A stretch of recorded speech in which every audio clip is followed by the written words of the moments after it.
May nararamdaman ako para sa isang babae.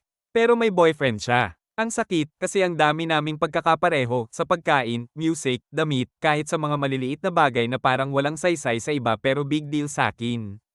Parang siya talaga. Siya ang nag-iisa. Pero nga lang, may boyfriend siya. Nakilala ko siya sa internship namin. Malapit na itong matapos. At ang iniisip ko lang gabi-gabi ay paano na pagkatapos nito. Baka hindi ko na siya makita ulit.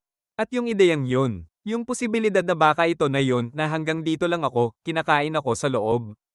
Pagkatapos ng trabaho, siya lang ang nasa utak ko. Wala nang iba. Sinusubukan kong humanap ng ibang bagay na pwedeng paglibangan pero hindi ako proud sa mga napala ko. Nagsimula na akong manigarilyo. 2 yosi kada araw. Hindi dahil gusto ko, kundi dahil hindi ko alam kung paano tatakasan tong pakiramdam na to. At kung ganito na ako ngayon, habang nandito pa siya, paano pa kaya kapag tuluyan na siyang nawala? Kapag wala na akong dahilan para umasa? Kapag hindi ko na siya makikita? Gusto ko lang huminto ang oras. Gusto ko pa siyang makilala. Gusto ko siyang alagaan. Gusto ko siyang suportahan. Gusto ko siyang samahan kapag kailangan niya ng kasama. Gusto ko, kahit gamitin niya lang ako, okay lang. Ganun kalalim tong nararamdaman ko. Pero hindi niya ako nakikita. Siguro, hindi ako sapat. Siguro, boring ako. Siguro, hindi talaga sa lifetime na to. Ang tanging hiling ko lang, sana maging masaya ka.